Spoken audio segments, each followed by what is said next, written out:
All right, we want to welcome you into episode 33 of Trojan Talk. Yes, it is episode 33. We did not had some issues with episode 32, so we didn't get to post it. But we are here for episode 33. I'm Zach Tarenko here with Cole Purvis and Josh Pulse joining us today. How you guys doing this morning? Great. Excellent. Rushed us in early for this one because we got some Bruins to talk about. Yeah, as you can see, both Josh and I are wearing our Chara jerseys for episode 33. Give it a little momentous occasion as he just retired. I'm just sporting the nice regular, black and gold jersey as you have on the 2010 Winter Classic jersey. I sure do. Yes, this one's seen some wear and tear over the years. It's a little dirtier than it used to be back in 2010, but this is probably my favorite Bruins jersey they've ever worn. I love this one. Yeah, it is very cool. We'll start off today's episode with talking about the football team. They got a nice win in the blackout game, 44-7. Just quickly about the blackout game, I want to ask: did you guys on the field, Josh? Did you guys get a lot of baby powder down there? Unfortunately, yes. I'm a big proponent of the theory of more is less or less is more in this situation. Okay. So I don't mind the baby powder to a certain degree. So Yeah. Sometimes it's a little too much. Yeah. But it was a great game, 44-7. They dominated most of the game and had just had a really good momentum throughout the game. Moving on to 3-2, which is a nice record for them.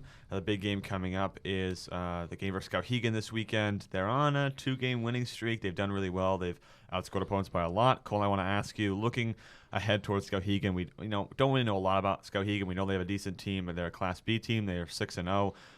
What do you think you're going to see from this game for TA? It'll be a test, and I think it'll be a challenge to go up on a Friday night, a long trip to Skowhegan, and what should be some not great weather, as we hear, if the game doesn't get moved. But it'll be a test for them on the road, and they haven't played their last road game. They didn't play very well, so it'll be interesting to see. But Caden True's really gotten it rolling the last couple of games, and we've seen from him what we kind of expected at the beginning of the season, just running the ball really effectively and just leading this high-powered offense. And he's done really well, and the quarterbacks have really stepped it up. But the defense is definitely their strength this year. The defensive line, they've had a lot of surprises on there. And I think if they can just keep getting pressure on the quarterback, keep batting this passes down, which is definitely this team's skill, then they can win. But I've seen some rankings that have Skowhegan ranked ahead of TA, so it should be a really good matchup. And I'm interested to see a team that we don't play very often. Yeah, being a coach on the football team, I have obviously a little bit of a biased perspective. Yeah. But, I think, anytime you go on the road, it's tough here in Maine, especially going up north. Skowhegan's about a 2-hour drive from Saco. So right there, it's just like a whole different mental mindset for the team. We don't travel that far very often. We're very lucky in Southern Maine to have most of our opponents close. So it's a whole different thing. Like we're being dismissed from school early because we have to get out early because we have to drive up there. You have to eat dinner on the road, like in a pit stop basically in Gardner. We're going to stop and try to eat food in the middle of a parking lot on Friday night. So, there's a lot of those like little game day things that, you don't necessarily see in the scoreboard or in the stat sheet that kind of go into preparation for a game like this. But, we only have one common opponent, Wyndham, and both us and Skowhegan kind of handled them in our respective games. So certainly they're going to be a very good team. They're going to throw the ball a lot. They're big. They're physical. It's going to be a very good test. And, I think it's just one more reason why, don't look at classes when you look at team matchups. Class A, Class B, it doesn't matter. Yeah. Good football is good football. It doesn't matter what classification you're in. Yeah, definitely. And I think it's tough that it's far away because I'm not going to be here this weekend. But if I was, I might make the drive. I would have probably made the drive, but it is pretty far away. But right now we have a special interview with a good friend of mine and a WHOU broadcaster, Rob Kennedy. We want to welcome in Rob Kennedy, a broadcaster with WHOU as well as with the Dartmouth men's and women's hockey team, who's joining us to talk a little bit about the TA and Skowhegan football matchup this week and a little bit about some other stuff as well. So starting off first, I want to ask you, how are you doing today? Hey, doing great. Thanks for having me on. Yeah, definitely. So obviously, as I just said, Skowhegan and TA have a big matchup this week. Again, we don't know right when that game might be because of the weather up here in Maine. But looking at this Skowhegan team who has accumulated a 6-0 record, has had a really good season so far, really hasn't had much trouble. What about their players or coaches makes this team so special? Like, what is maybe the X factor, you might say, for this Skowhegan team? The thing about Skowhegan is that they're not overly fancy, and they have some players that'll stand out, but really it's a full team effort for them. And their team defense is what really impressed me in the times that I've seen them. It was kind of funny. They had a game against Edward Little this past weekend, and one of the defensive players, I forget which one, said that we take getting scored upon personally. I think that's a great attitude to have. And they don't get scored upon very often. I mean, most of the scores, when you look at their rundown of their scores, you might see that Lawrence got 21 points. Edward Little got 14 last week, but a lot of that comes against the number 2 defense because of the time that those scores happen, the Skowhegan's already well ahead. So that first team defense is not giving up a lot for scores, 1, maybe 2 touchdowns over the course of the season. Yeah, definitely. When you look at how Skowhegan compares to TA, whether that be the defense, the special teams, the offense, like, just quickly, what might be the key for Skowhegan, and what might be the key for TA, coming to this game, and where they might need to excel or to win that game? I think Thornton Academy and Skowhegan are real similar right now as far as how they're put together, how they're established. I mean, they're both very talented. I mean, that's been the case with Thornton Academy really for most of the last decade. It seems that Coach Kiesel doesn't really have to rebuild very much. He just has a program that the entire infrastructure from top to bottom, going down to the ranks of young kids coming up, 4th and 5th grade, they really develop that talent. So the time he gets them, you've got some very good players down there and a great coaching staff too. And Skowhegan I think, is a little more recent to the scene. Of course, they've had some good teams in Class B, but this is the best that I've seen them. I think there's a lot of balance between the two teams. I mean, both of them are not going to rely on one weapon. I know in Thornton Academy's case, you've got Ryan O'Keefe is a very good quarterback. You have a receiving core that is pretty varied. Hayden Whitney can run, but he's not the only guy there. And I like what he said as well. He wants to be known as more than just a speed back, a guy who can also deliver some punishing hits. And Skowhegan's the same way. I mean, they have Adam Savage who's back quarterbacking them. He missed a couple of games. In fact, the game that I saw them play, he didn't play in that contest. It was Brendan Dunlap, the backup, who played, and they didn't miss a beat. But now Savage is back. He's an outstanding athlete. Yep. And you've got a multifaceted backfield, too, with Tyler Annis, who'll run the ball, Hunter McEwen. Dunlap, now that he's not playing quarterback, is back there. And they can throw it as well. I mean, a guy who's name a number you might see quite a bit is Quincy McCray out of Skowhegan. So I think these teams are very similar, and both have very, very potent defenses and defensive line. I think it's the defensive line of Thornton in the film that I've watched that's impressed me the most about them. Yeah, definitely. And so just to finish this up, I want to ask you, unbiased opinion, knowing that they're, TAs going up to a long drive up to Skowhegan, what do you think the score or the outcome of the game might be? It's low scoring, I think. Both these teams have offense, but the defense runs the day. If they play it Friday nights, keep in mind, you'd be playing that game probably in some sort of rain, and maybe a driving rain, depending on what time that game gets played. That could factor in. I'm going to pick Skowhegan here, which is something that I wouldn't have seen myself do at the beginning of the season when I saw this lineup. But having seen both teams, I'll go with a 2-point game, something along the lines of 3-point maybe. Yeah, I'll go with 22-20. Let's make it a weird scoreline. 22-20 Skowhegan. I think it's going to be a very good game, though, overall. And these are two teams that are definitely in my top 4 in the state. I'd have a hard time picking a top 10 after the top 4. Yep. But right now, it's Oxford Hills, Skowhegan, Leavitt, and Thornton Academy in some order. That's not my order, but those are your top 4 teams. And I think this could be a tremendous game on Friday night or Saturday if it's played on Saturday. Yeah, I agree. No matter if it's low scoring or high scoring, it's definitely going to be a great game.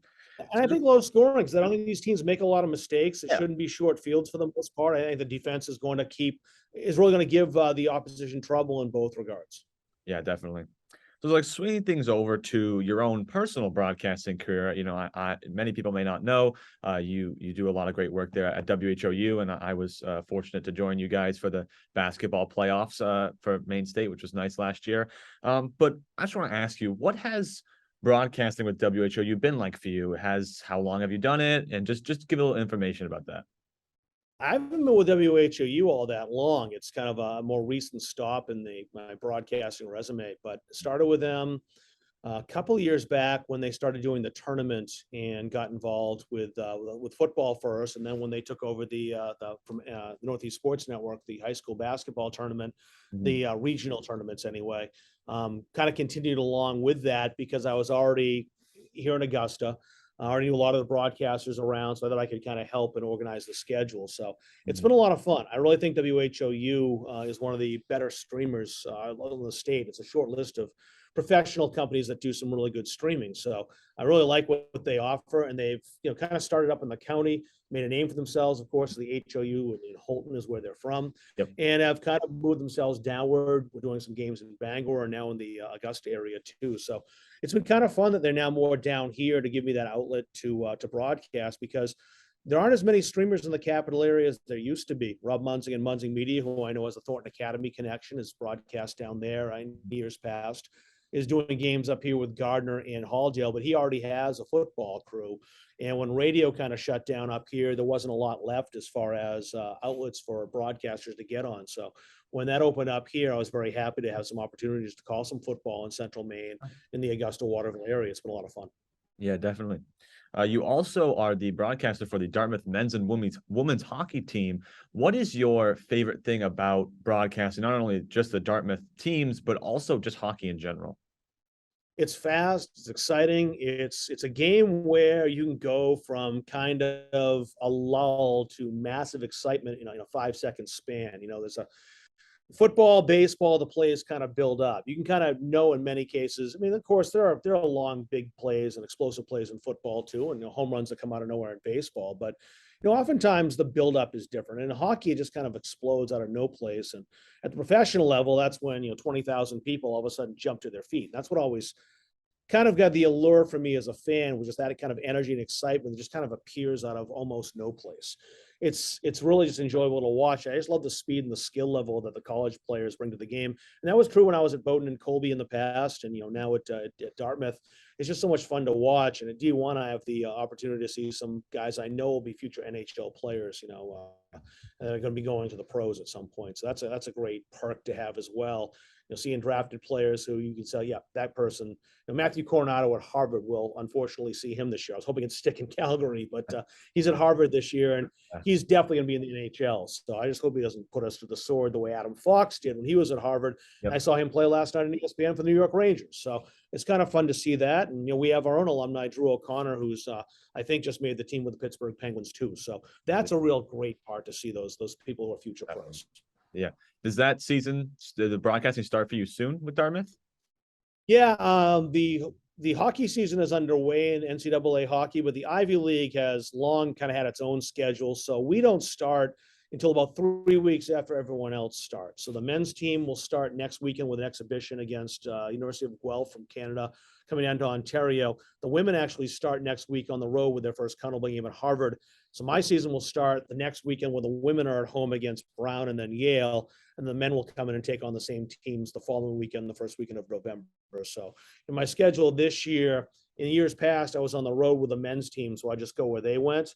And this year, Dartmouth's not doing road radio, so I'm going to be doing the ESPN broadcast at home. And when the men are on the road, I've now re-upped with the women, which is where I started at Dartmouth with the women's team. So I'm thrilled to be able to be broadcasting for both the men's and women's now, because I always kept a pretty close eye on the women's program, being that's who gave me my start, and being able to work with them again, I'm very excited about. Definitely. And just to finish up, I want to ask you, what is your favorite thing about Maine high school sports? And also add maybe what do you think sets Maine high school sports apart from other states or other places? I've lived in a couple of states, and it is different here. I think the closest to where I've lived elsewhere that's close to Maine was Vermont. Mhm. And we're very similar in Vermont that, we're both small states, not densely populated, not many cities, a lot of rural areas. And what it means here in Maine, what I like the best about it is just how much high school sports means to the community. And you really see that in the postseason with basketball. I mean, I think that's the best example of what the high school tournament in basketball means. And it doesn't matter whether you're down in southern Maine, where you guys are in Saco, and in Cumberland and York County, the more populated part of the state. The fans, the community members, they all show up at the Civic Center or the Expo for those games. They're always packed. Same thing in Augusta. It's a more rural community up here. And in Bangor, it's really something else. I think that was the place that really surprised me so much, that how a small school like, say, the Easton Bears can bring so many people down from Easton to Bangor and watch their team play. It just means so much to the community, and the athletes know that, and they feed off that. And that's what I like the best about it. Just seeing the community come out to rally around their athletes, rally around their students, their bands, everybody was involved. I think that's just so great. And it wasn't like that when I lived in Missouri. High school sports just didn't have the same type of appeal. They were important. The communities liked them, but especially in the more populated areas. I lived in St. Louis County. High school sports were an afterthought, and here it's big. It's really important to the people involved, and that's what I like seeing, and why I like to go and cover games week after week, because I know it matters so much to the community. Yeah, definitely. I think it's one of those things where you have to be here to understand the kind of community feel. Yeah. If you tell people elsewhere, like if I tried to explain to some of my Missouri friends about, what the high school tournament here in Maine means, I mean, it just doesn't translate. It doesn't get through, because, out there, they had, when I was there, they had the Rams, they have the Blues, they have the Cardinals, they've got St. Louis University. Mizzou is not too far away. Across the river, Illinois draws a lot of fans. So they've got really high level pro and college sports right in their backyard. We don't have that, say, for University of Maine and UNH, and even those are not the same level as what you'd see in the Big Ten of the SEC. So people really do kind of gravitate closer to home with the high school sports here, and it gives it so much more meaning than you'd have in other places. And I really enjoy that aspect of Maine high school sports. Yeah, I do too. All right, well, that's going to do it. We want to, again, thank Rob Kenney for coming in for this awesome interview, and good luck. Hopefully the game is on Friday. You can broadcast that. It seems like it's going to be. There's no movement yet, so keep my fingers crossed that we get through tomorrow and the game is indeed Friday. Yeah, awesome. Well, again, thank you, Rob Kenney, for joining us for this interview. Yeah. Enjoyed it. Thanks. We want to thank Rob Kenney for coming in for that awesome interview. And he'll hopefully, if the game stays to Friday night, just due to weather, he'll be able to do that game for WHOU, which will be awesome. So you can watch it on WHOU.live, which should be a good broadcast and again, should be a great game. Moving on to boys soccer, Cole, you and I did senior night on Wednesday night. It was a 7-0 win over Massabesic. It was obviously a good win to get them back on track. They're 6-5-1. They're in 9th place. Looks like they're probably going to stay around that area. I just want to ask you, what do you think their chances are going into the playoffs to maybe make a run? Well, I think they have a decent chance. Of course, last night almost like a bye. Massabesic hadn't had a win on the season, but still one of those games where you can have fun, try out some new stuff, and just get your groove back going into the final part of the season. But this is just the exciting part right here, the end of the regular season, where we're all scrambling to figure out playoff seeding and who's going to play who, home or away. And they have a big matchup coming up with Portland, and Portland's a pretty similar strength to them, so it'd be a good test before the postseason. I don't see them winning just because they've only scored 1 goal in their previous 4 games coming into last night. I don't see them winning a ton of playoff games and really going on a run, but maybe they could get out of the first round. Yeah, I mean, I watched the whole broadcast last night. You guys did a great job, by the way. Appreciate it. Yeah, and I mean, it's nice to see the goal output last night, scoring was it 7 goals? 7 goals. 7 goals last night, and it's certainly hopefully a confidence booster, I would think, going into the playoff season here. But as you said, Cole, they'd only scored 1 or so goals in the last few matchups, so it's gonna be a tough road. There's a lot of good teams in Southern Maine right now for boys soccer, but certainly again, playoffs, everyone resets to 0-0. So from a record perspective, so certainly anything can happen, and that's why you play the games, because you never know. TA could get on a good streak here, and hopefully last night's win on senior night is that spark that pushes them into a deep playoff drive. Yeah, definitely. Looking at the other sports, girls soccer and field hockey. Girls soccer got a win for Massabesic on Tuesday night. That was a 3-0 win. And in that game, Jessica Dow had a hat trick. They're set just around 7th right now. Shouldn't really move up, shouldn't really move down, which would give them a home playoff game. So we'll definitely do that game on TTV when we get the date. And then field hockey, lost to Scarborough 1-0. They have one more game. That's Thursday night versus Wyndham. They are 9-4 right now. They look like they're probably going to also get a bye in the first round. Maybe not. We'll see what happens there. But it looks like the 2 home playoff games will be field hockey and girls soccer for TATV. So, again, just looking at our schedule coming up, we have Tuesday the 18th, we have girls soccer versus Portland at 6:30. That's the girls senior night. And then we end the TATV fall sports regular season with a football matchup that is the 27th of October at 7 p.m., which is also senior night for the boys football team, which, as we said last night in the broadcast, is the first actual night of for seniors. That's right. Yeah. Usually during the day, which it's not terrible, but it's actually a senior night, which will be awesome, and then we'll have some playoff games. So it's looking pretty nice for the next couple games for us on TATV, and should be pretty fun. But now we'll move over to start with the NFL real quick. Week 5, pretty pretty interesting week. I mean, I lost again in fantasy football. I'm 1-4 now, which is tough. I haven't. I mean, Cole, quickly, I want to hear about your team. How's your fantasy football team I'm doing? 4-1. I'm doing pretty well. Wow. I got Jalen Hurts and Justin Jefferson are really carrying the ship here. Yeah. My running backs are rough, but still. Same, likewise. My team's a little rough right now. I had Jonathan Taylor, who I drafted first in an auction draft, and that's not panning out right now very well for me. So running back's hurting. My quarterback game is hurting. Tough season, and I'm a reigning league champ. Who are my quarterback? Derek Carr. Oh. Yeah. That's about all you need to say right there. Yeah. It's not terrible, but I was hoping Devontae Adams, Josh McDaniels, maybe there'd be like a little spark there, but not so much. Yeah. But looking at Week 5, some of the notable things that happened. The Patriots win 29-0. They shut out the Lions, which was a little surprising in my book, but the defense really carried that game. The Chiefs-Raiders had a crazy game, 30-29. Chiefs won. This is one of the things I want to talk about was, what do you guys think about the roughing the passer? Well, what I'm going to say is similar to what everybody else is going to say, so you're not going to hear anything new from me. I mean, it needs to change. It needs to be reviewable. And just talking about that game, the Chiefs, the Raiders go up 17-0, and the Chiefs can score in the blink of an eye. And so they hit Kelsey 4 times in the end zone. They were extremely efficient after they got into that 17-0 hole.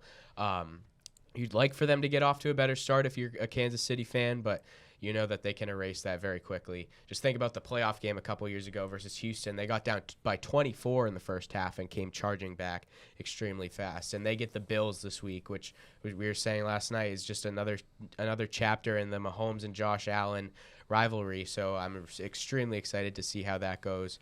I'm sure we might be picking that game, but I think the Bills will probably have the edge in that one. Yeah.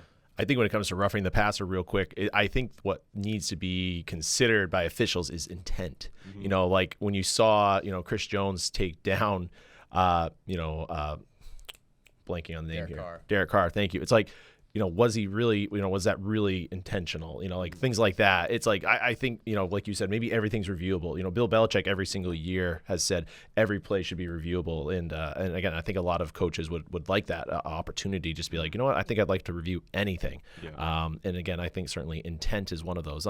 You see that in other sports though, too, like when teams look at, like targeting in college football, intent is the question. Mm-hmm. Did he intend to do it, or was it just a freak play in a snap moment? So I think the NFL needs to kind of adapt that, and hopefully sooner rather than later. Yeah, definitely. And it's, the Chiefs obviously, as Cole said, are really good at coming back, and I think deserve where they've gotten to. There's a couple of times in that game I thought, like, after that roughing the passer play that penalties were called on the Raiders that probably shouldn't have been called on the Raiders. I almost felt like the refs were trying to give some back to the Chiefs. But, stuff like that happens, and I think it looks bad for the Raiders because they're 1-4 now, and that team, similar to Broncos. They looked really good on paper, but just it hasn't turned out the way they wanted to. Around the NFL, pretty similar. The Bucks beat the Falcons. There's a couple other games like that. Minnesota wins and beats the Bears. Pretty normal week, I would say. Not anything out of this world. But talking about the Pats real quick. Obviously 29-0. There was 3 interceptions in that game, and one was a fumble return or interception return for a touchdown. Yeah, it was a fumble return. Yep. I was at Buffalo Wild Wings this weekend with my dad watching some of the games, and I didn't really pay attention to that one because I don't have any fantasy football players for any of those teams, but. It's a nice win for them. They're 2-3. Billy Zappi played okay. Sometimes when we have a block off, Josh, you and I, we'll watch Grecian Keefe or Zolak and Bertrand, and I guess right now they're talking about, is Bailey Zappi going to be the next quarterback? And no. And I don't know if they'll put Mac Jones back in when he's back from his injury, but I just want to get your guys' thoughts. What do you think about Zappi and maybe his chance to continue playing? Yeah, he doesn't have a chance to keep playing. It's the Mac Jones show. I think you see this in the NFL all the time. I call this the Jonas Gray experiment, where Patriots had Jonas Gray, great running back. He had one huge game. He was on the cover of Sports Illustrated the following week, and then he really did nothing else the rest of his career. You can certainly catch lightning in a bottle, and I think this is one of those opportunities where Zappi's a really good game manager. I think he's proven that. I will say this, though. He can throw it. At Western Kentucky, he threw for over 6,000 yards in one season. So he can sling the ball. So it's not like this guy has never picked up a football before. So it's just, I think, he doesn't have necessarily the prototypical NFL size. So I think defenses, once they get a little bit more film on him, would be able to adjust, obviously, accordingly. But, I think the Patriots will obviously go back to Jones once he's, fully healthy. And again, good thing about Zappe is he's giving the Patriots a little bit more time to let Jones get fully back to health before rushing him in there. Well, first off, Zappe can sling it. I mean, I remember back in college, they would show, they would ask like a trivia question on the broadcast, and they'd be like, who leads the nation in passing yards? And it would always be Bailey Zappe, Western Kentucky. And I'd be like, who is this guy? He's dominating over at Western Kentucky. And I think he's definitely underrated coming into the draft. But they did, I wouldn't even say it was lightning in a bottle, because they kept him in check, and it was the Ramondre Stevenson show, and he is so talented and so shifty, and if Damian Harris doesn't come back, he's going to be the guy. But that's just a little side note. Mac Jones will definitely be the guy when he comes back in. Just a lot more options in the playbook for them when he's at the helm. But it's a good job by Zappe, just coming in, tough environment in Green Bay, and then gets a really great win at home. And the defense played great. Jack Jones is looking like a possible Defensive Rookie of the Year candidate. And Judon's doing his thing, and it's just great to see them get back to 2-3. They got the Browns this week. They got a pretty easy schedule coming up. They could get on the right side of 500 real quick. Yeah, absolutely. Yeah, so we'll swing things over to the NHL now, which, I mean, it's a little surprising. I mean, you might be wondering why we're wearing Bruins jerseys, but so the opening night was Tuesday night. A couple of good games there with the Bruins with a nice win over the Capitals on Wednesday night, 5-2, big game, big win. They went up 3-0. They gave up 2 goals, but then ended up finishing off pretty easy, 5-2 win. Pastrnak had a goal and 3 assists. Krejci had a goal and 2 assists. Hall and Bergeron got goals, and then Lindholm obviously with the empty netter. I'll ask you, Josh. Coming into this season, there's definitely a lot of questions. No McAvoy, no Marchand right now. I mean, DeBrusk went down in that game. What new coach? There's just so many new things and so many questions. What does this first game, does it tell you anything about this team, or is it just kind of like, oh, that's nice? Well, I mean, they didn't lose 7-0, so that's nice. So it's a good sign. With a new system, as you said there perfectly, Zach, with Jim Montgomery taking over at the helm over Bruce Cassidy, who's now with Las Vegas. It's going to take some adjustments. There's going to be some growing pains. Last night, very encouraging 5-2 opening night win on the road too, against a division rival. But it was encouraging. I think they're going to have to weather the storm though with these injuries, as you said, McAvoy being out on the defensive back line, and then of course Marchand up front on the front line. That's going to be tough. Eventually those things are going to start to show their ugly face here as the season progresses. So it's going to be a question of how does players like Krejci, who was obviously away for a year, stayed home. Now he's back, obviously contributed right away last night, which was great to see. But can those players fill the roles of those big players? I don't know. It remains to be seen. I think if the Bruins can obviously stay in the race, stay 3rd, 4th in the division, until those guys return, that'd be, I think, a great sign, especially with a new coaching staff and a whole new philosophy on both offense and defense. So it will take a little bit of time, but again, encouraging first signs last night. Yeah, definitely a good start for them. And I think with McAvoy and Marchand out, games like this are games where I'm not really sure if we're going to get a win. And so to put one, in the win column is great for us. Arizona coming up on Saturday, and Florida on Monday. So it's October is an odd month. It's because sometimes it's usually the month where you have a lot of West Coast teams you're playing, just like random games you have to get through. So we'll definitely have to watch that. It's episode 33. I thought, even though we did mention it a couple episodes ago, Chara retiring, just thought we'd mention it again. Obviously, if you missed it, which I'm not sure how you missed it, Chara retired a few weeks ago, signed a 1-day contract to retire as a Bruin, which was nice to see. A lot of former players and current players in attendance for that, which was nice. And it seems like he was happy to retire a Bruin. Everyone's happy for that. Not many milestones for him, career-wise. He had played a ton of games, but points was not really there. It was more of just what he did as a captain for the Bruins and how he kind of helped the community, and just a great player that was here for so many years. Do you have any thoughts? Do either of you have any thoughts on Chara? Yeah, obviously, he was kind of like a perennial Norris Trophy candidate. Certainly, I think one thing he always would lead the league in a lot of times was on ice time. Yes. He was always up in the 25, 26 minute range per game, which is obviously huge. And again, that's what you need right there is, he would show those younger guys, how to be a pro, how to be a pro's pro, more or less. And again, I think that's where his greatest strength as a captain for the Bruins was from that, as you said, Zach, that leadership perspective. He wasn't going to fill up the stat sheet necessarily from an offensive perspective, but certainly, just his presence. Teams had to game plan around him, especially when he was in his prime in the early and late 2000s. You just could not put the puck on his side of the ice. He was just so big. Biggest player ever in NHL history. That was just something unique that teams just struggle with, obviously. And again, credit to him. He kept his conditioning, playing into his mid 40s in the NHL. I mean, this is a young man's game, and he was playing at a pretty high level even into his 40s. So again, credit to him for his longevity. He really likes Boston. I think turning the corner here, kind of looking now to the future. I wouldn't be shocked to see him come back in some type of player development role with the Bruins. His family is very settled. He has said multiple times he's not moving away from Boston. So I think him signing a one-day contract with the Bruins is maybe a little precursor to something down the road here for him and his family once he's, kind of settled and figured out what he wants to do with the next phase of his life. Yeah. I just think it's sorry. I just think it's his presence. He's a very recognizable figure with the height. What is he, like 7'1", and he's. It's like 6'9". I think he's like 7 feet with skates on. They said, yeah.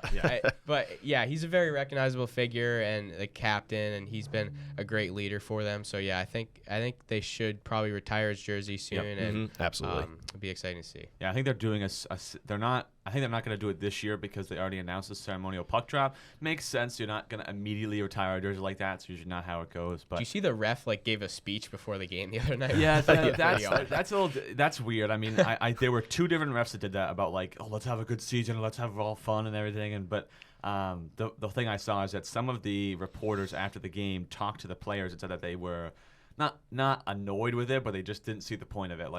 They're obviously going to have a good season. They obviously know it's going to be fun. You don't need to start the game like that. But it was a little weird to start like that. But definitely sad to see Chara go. But it had to happen at some point. I think the last couple of years he's just been bouncing around. Just getting third pairing minutes and not playing too much. So good for him to retire as a Bruin. Got a couple more Bruins questions before we wrap up here. Just want to quickly get your guys' thoughts. Where do you think the Bruins will end up this season, whereas maybe points or where they might end up in the playoffs? I'd say third in the division. I honestly think they're going to have a pretty good season. They're not going to be the top of the division, but I think, like we said, third, maybe fourth. I think they're absolutely going to be contending for a playoff spot though down the road. Yeah. I think, like you were saying last night, a lot of the teams in their division that they play a lot got better, so it might be tough for them. It almost seems like they're stuck in a first-round exit, second-round exit. They kind of lose in that all year. So I think they'll probably get to the second round this year. Yeah. And to finish up the Bruins talk, Cole, you may or may not know about this, but I bet you and I have talked about it a lot, Josh. Pastrnak still does not have a contract extension. He is under contract for this year, but next year we'll need a contract. They've had talks. At certain times it felt like they were going to get something done. Other times it feels like they haven't talked at all. Where do you think they're going to be at dollar amount, and do you think it'll get done anytime before the trade deadline? I honestly don't think it's going to get done before the trade deadline. Okay. I think the Bruins are in a very tough spot from a salary cap perspective, and honestly, I don't think it can be resolved until the offseason when you can just unload guys, trade them, waive them, whatever they've got to do. His average annual value is probably going to be 10 and a half. That's really high for the NHL, but he's worth it. And I think what you're going to have to do, and the Bruins are going to have to, I think, have a reset. I think, obviously, I think this is Bergeron's last year. This is Krejci's last year. There's going to be guys coming off the books regardless. I want Patrice to say, please don't go Patrice. Yes. But if this is it, I think that's going to free up a little bit of cap, but they're going to have to restructure a lot of this team here to keep him. And honestly, they cannot let him go. He is just a generational talent, and they need to keep him at all expenses. And Pasternak's camp knows that. They know how valuable he is. So I think they're going to wait this out and try to get, again, 10 plus AAV for him. Yeah. You got a dollar value? I do not. I'll leave that up to you. Yeah, I'm with you, Josh. I think 10.5 to 11 probably. I think one of the things they said was they're looking at the way Jonathan Huberdeau's contract was structured, which was 8 years, 10.5 million, which was a little bit overvalued for Calgary. But I know it'll be up there, so I'm preparing myself for it to be up there. And like you said, it's not just Bergeron and Krejci too. That Foligno, Smith, Nosek. I mean, all those guys. They're older. They're probably not going to be in this team next year. So it's probably going to look like, Marchand and Pastrnak and Hall and some of those guys, and then a bunch of young players next year, which I'm a little excited for, but also sad to see some of these guys go. But we'll definitely have to wait. I think maybe there might be a trade before, but we'll have to see. We'll finish up this week with pick the winners real quick. 4 games this week. Start off with a NHL game. Cole, we'll just say Cole's winning right now, and I'm not doing very well. And this is Josh's first week, so it's all win percentage. So it's only up for here for me. So yeah. All right. First game is the Colorado Avalanche at the Flames. I'll go with the defending champs. Ooh, I'll do the same. Colorado. I'll go Colorado as well. Then we have the New England Patriots at the Cleveland Browns on Sunday. Sticking with picking against the Patriots, I'm going with the Browns. No, Patriots. Belichick knows Brissett very well, so Patriots by 10. Yeah, I hope and think that'll happen, but you got to pick against them.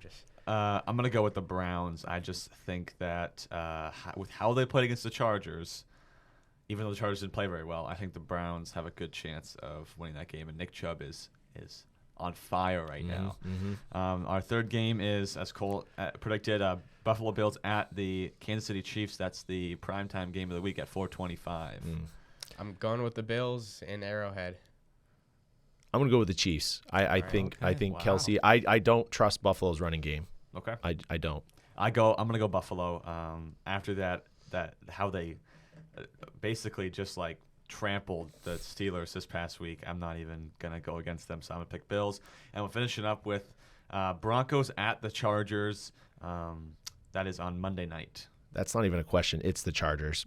Broncos are in disarray right now. They just their offense is just in shambles. Russell Wilson, something's wrong there. So again, new system, new coach. I don't know what it is, but I'm going to go Chargers by 14. Yeah, give me the Chargers as well. They got to get off to a fast start, though, because if they're in close games at the end, they just make terrible decisions. Mm-hmm. So I'm not doing very well this pick the winners this year, but I want to go against you guys. I'm going to pick the Broncos with an upset, and the reason why is I feel like at this point there's nowhere to go but up for them, and the Chargers are in this weird spot right now where they're playing well, but their defense is not, and I think that they might lose the game to the Broncos. So I'm going to pick the Broncos, and hopefully I get some points out of this one from you guys.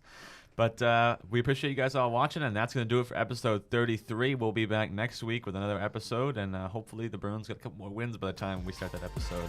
But I want to thank Josh and Cole for coming in this morning, and have a great day, everybody.